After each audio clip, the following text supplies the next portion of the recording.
नमस्कार, मी प्रियांका पाटील. आपण पाहत आहात राष्ट्रीय लोकराज्य न्यूज, निर्भीड बातम्यांचे व्यासपीठ. आज आपण दिवसभरामध्ये घडणाऱ्या घडामोडींवर नजर टाकूया.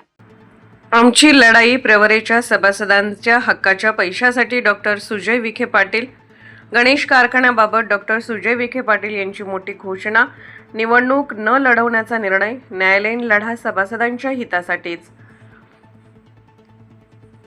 गणेश सहकारी साखर कारखान्याच्या निवडणुकीबाबत सुरू असलेल्या चर्चांना पूर्णविराम देत भाजपचे प्रदेश उपाध्यक्ष डॉक्टर संजय विखे पाटील यांनी स्पष्ट घोषणा केली की आम्ही गणेश सहकारी साखर कारखान्याची निवडणूक पुन्हा लढवणार नाही. आमचे कार्यकर्तेही ती निवडणूक लढवणार नाहीत. कारखाना तुमचाच आहे, मात्र गणेश कारखान्याशी संबंधित न्यायालयीन वादाबाबत भूमिका स्पष्ट करताना ते म्हणाले, आमची लढाई कोणत्याही व्यक्तीविरोधात अथवा कोणतीही संस्था बंद पाडण्यासाठी नाही, तर आमची लढाई प्रवरा कारखाना सभासदांच्या हक्काच्या पैशासाठी आहे.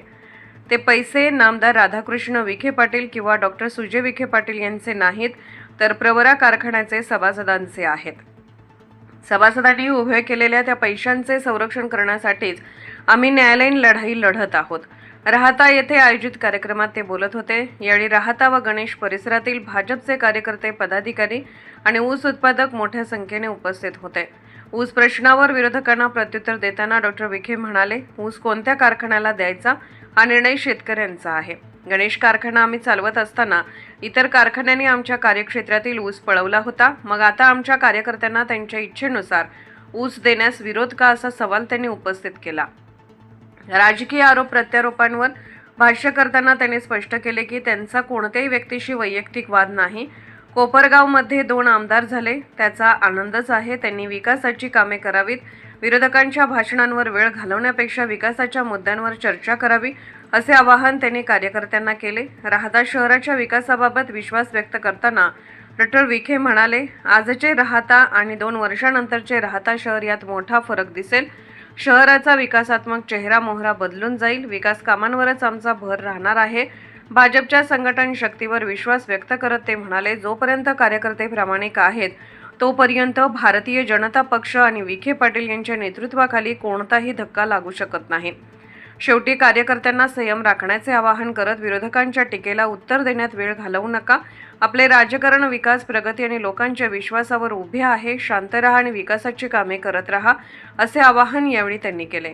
त्यांच्या मेहनतीने एकही नवं घर वाढू दिलं नाही. हे सगळे तुमच्या कष्टाचे फळ आहेत. तर त्या सत्काराचा उल्लेख मी यासाठी केला की जे काही ते सांगायचा प्रयत्न करतायत गणेश कारखान्यासंदर्भात, तर मी तुम्हाला एक गोष्टीची खात्री तेव्हाही दिली आणि आजही देतो की या क्षणापासून किंवा त्या दिवसापासून ज्या कालावधीमध्ये आपल्या पॅनलचा पराभव झाला, त्या कालावधीपासून तर शेवटच्या जोपर्यंत मी आहे तोपर्यंत गणेश सहकारी साखर कारखान्याची निवडणूक मी लढवणार नाही. आमचे लोक लढवणार नाही. आमचे कार्यकर्ते लढवणार नाही. तो कारखाना तुमचा आहे, मी चालू. आम्ही तर म्हणतो ना आम्हाला पाहिजे. मी सांगतो, लिहून स्टॅम्प पेपरवर की आपले जेवढे सभासद असतील ते देऊन टाका राजीनामे. बाबा सभासद सोडून द्या. त्याच्या पलीकडे अजून काय बोललं पाहिजे? आपला कुठलाही उद्देश कोणाची संस्था बंद पाडण्यामध्ये नाहीये. जी न्यायालयीन लढाई आहे, जी हक्काची लढाई आहे, आमची लढाई दिलीपराव फक्त आणि फक्त आमचे प्रवरेचे पैसे सुरक्षित ठेवण्यासाठी आहे.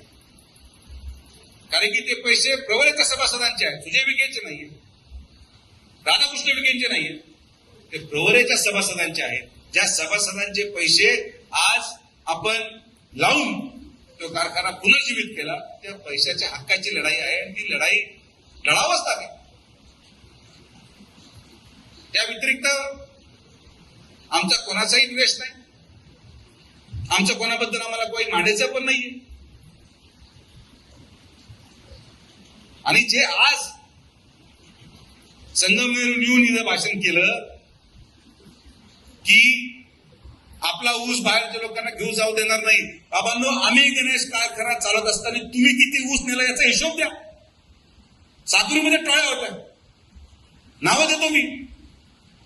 साकुरीमधून पण आता ऊस नेला संगमनेरनी, गणेश परिसरातून कोळपवडीने किती ऊस नेला, संजुरीने किती ऊस नेला.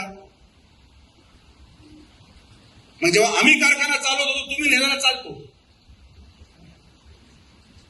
आणि तुम्ही चालवायला लागले तर आम्ही न्यायचं नाही. आम्ही आमच्या कार्यकर्त्यांना जगवणार, आमच्या कार्यकर्त्यांना जिथं इच्छा असेल ते ऊर्जेचं स्वातंत्र्य त्यांना आहे आणि ते देतील.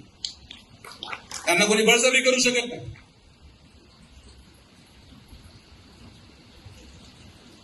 तर माझं मी तुम्हाला स्पष्ट सांगतो, माझा वाद कुठल्याही व्यक्तीशी नाही. कोपरगावमध्ये 2 आमदार झाले याचा आनंद मलाच आहे. त्यांना संधी मिळाली, त्या संधीचं सोनं त्यांनी करावं, तालुक्याच्या विकासासाठी करावं. गणेश परिसरामध्ये त्यांना वाटतं त्यांना काही योगदान द्यायचंय, देऊ द्या. पण मी दुर्दैवाने आजारी असल्यामुळे गडबड झाली की एक सभा झाली आणि त्याची चर्चा आपले लोक करतात. कशाला चर्चा करायची कोणाच्या भाषणाची? आपण काय पहिल्यांदा ऐकले भाषण असेल? आपण पहिल्यांदा पाहिले भाषण असेल? हे जे भाषण करताय त्यांच्या समोर ऐकायला होते, हे विधानसभेमध्ये आपण पुराव्यानिशी सिद्ध केलंय. पुराव्यानिशी व्हिडिओद्वारे की कारखान्याचे संचालक आणि कर्मचारी आपल्या विरोधात काँग्रेसचे पैसे वाटत होते. होते का विरोधात ते सांगा?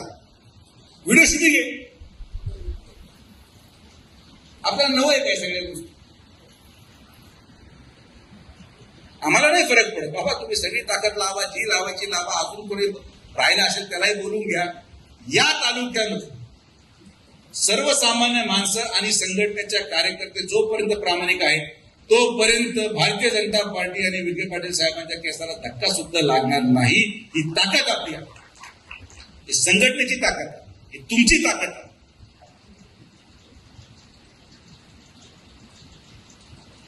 तर आपल्याला संघर्ष नवा नाही, आपल्याला पुरवड्या नव्या नाहीये, आपल्याला शेजारून झालेलं अतिक्रमण नवं नाही. आपण कुठल्याही परिस्थितीमध्ये कोणाची चर्चा करता कामा नये, ही काळजी आपल्याला घ्यायची. आपल्याला चर्चा करायसारखं भरपूर आहे ना. गोदावरीची चर्चा करा, कालव्याची चर्चा करा, पाण्याची चर्चा करा, MIDCची चर्चा करा. आज राहता तुम्हाला मी सांगतो, लिहून देतो की 2 वर्षामध्ये जेव्हा राहत्या शहरामध्ये तुम्ही जाल, आज एक जाऊन या, फोटो काढा, व्हिडिओ काढा, आणि 2 वर्षानंतर राहत्या शहरामध्ये तुम्हाला ते शहर ओळखू येणार नाही. एवढं अवढव्य आणि सुंदर शहर आपण राहता करणार आहोत. राहताची ओळख, त्याची सुंदरता राहील. आपलं काम आहे, आपण सत्तेमध्ये आहोत. आपण काम, विरोधकाची चर्चा होता का? आपण आपली चर्चा करा, मजा करा, काय त्रास बनू. सगळ्यांचे काम होतील असंही नाही. काही कामं मागं राहतील, काही कामं पुढे येतील.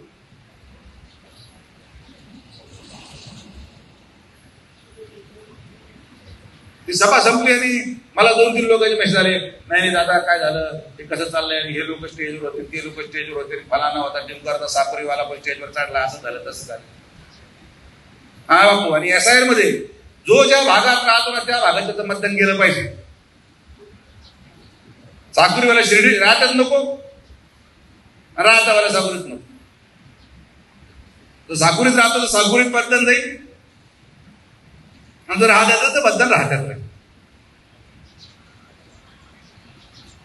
तुम्ही सगळेजण एवढ्या वर्षापासून राजकारण करता, एवढ्या वर्षापासून आपण संघर्ष करतो.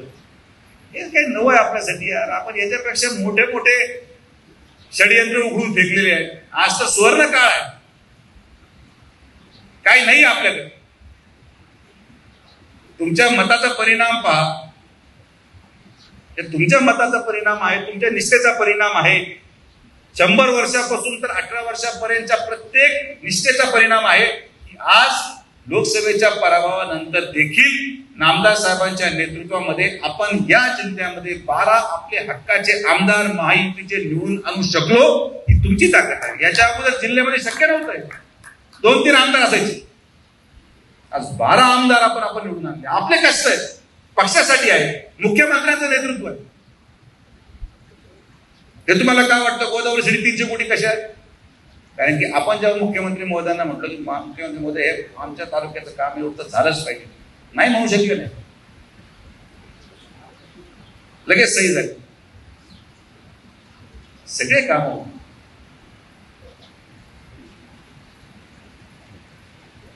तर चर्चा करण्यासाठी गोष्टी भरपूर आहेत. नेगेटिव्ह चर्चा कृपया करून करत नका जाऊ, त्याने निष्पन्न काही होत नाही. मी आवर्जून सांगतो तरी मी सत्कार ठेवतो, हा ना, इथं करू आपल्या कार्यकर्त्यांच्या माध्यमातून. आमचं काय म्हणतात, पक्ष वाढला पाहिजे, पक्ष मोठा झाला पाहिजे, कोणी व्यक्ती माझा शत्रू नाही. मी तुम्हाला आजही सांगतो की माझं काही शत्रुता कुठल्या एका व्यक्तीबरोबर नाही. आणि आपण संयमाचीच भूमिका बजावतो. आपण संयमच ठेवलं पाहिजे. कितीही शेजारून अतिक्रमण आलं, कितीही शेजारून अतिक्रमण येऊन भाषणं झाले, आपण आपलं काम विकासावर चालू ठेवलं पाहिजे. कारण की आपलं मतदान हे विकासावर आहे, आपलं मतदान हे प्रगतीवर आहे, आपलं मतदान या मतदारसंघाच्या आणि राहत्या तालुक्याच्या लोकांच्या उज्ज्वल भविष्यासाठी आहे. म्हणून लोक मतदान टाकतात, लोक येतात भाषण ऐकायला, मतात रूपांतर होणार नाही. तर ना 40 वर्षाच्या इतिहासामध्ये, 30 वर्षाच्या इतिहासामध्ये ना शिर्डीमध्ये 23-0 झाला असता, जरा हात्यामध्ये 23-0 झाला असतं. वन साइड मेजॉरिटी दिली लोकांनी, वन साइड. कसला परिणाम? विश्वासाचा परिणाम.